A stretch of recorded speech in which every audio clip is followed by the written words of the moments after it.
if you like the truth, please like, comment, share this video. Comment FYP if this shows up on your For You page, please, because I got to make sure I'm not shadow banned, because this is going to offend a lot of folks.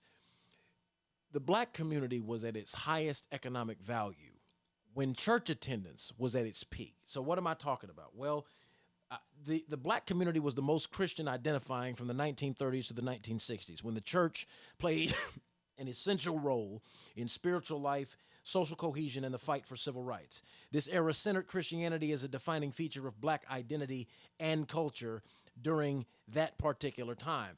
Dr. King told us in 1968 that the black net worth as a collective was $30.83 billion per year.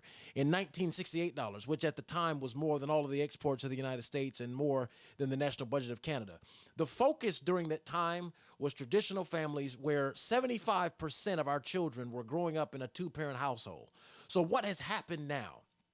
What has happened now is, after the introduction of the Great Society programs by Lyndon Johnson, whether he did this intentionally or unintentionally, we don't actually know. But the destruction of the black family that black men both were active participants in and continued causes of, because that's not women's fault in mass.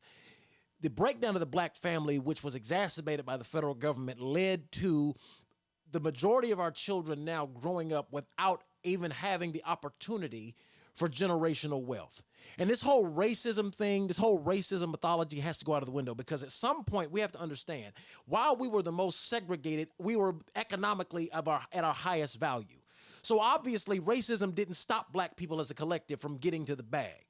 Racism didn't stop us at all, in fact, from getting to any sort of a bag. We did that more so than anything to ourselves now. We have adapted in the black community such a victim-based mentality that we don't possess the ability to be accountable for our own actions. The more you complain about being a victim, the more victory you're granting to the person supposedly oppressing you. No one of us alive today has picked cotton. No one of us alive today has been a slave. Yet we continue to completely blame systemic racism for current choices that we could make for ourselves. It is well documented that the key to marriage, or the key to foundational wealth and generational wealth, is to get married. This has been well documented and well studied across all races, yet we continue to practice the highest rates of degeneracy and broken home creation of any race on the planet and within the confines of the United States of America. When you forget God, things go out of order.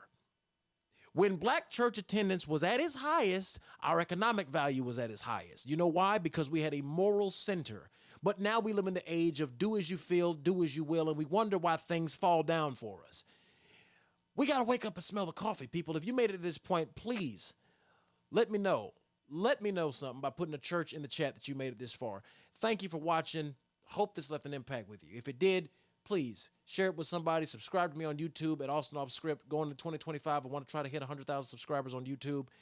And I just want to say thank you for everybody that took the time to watch it this far. Thank you, and have a good one. You did.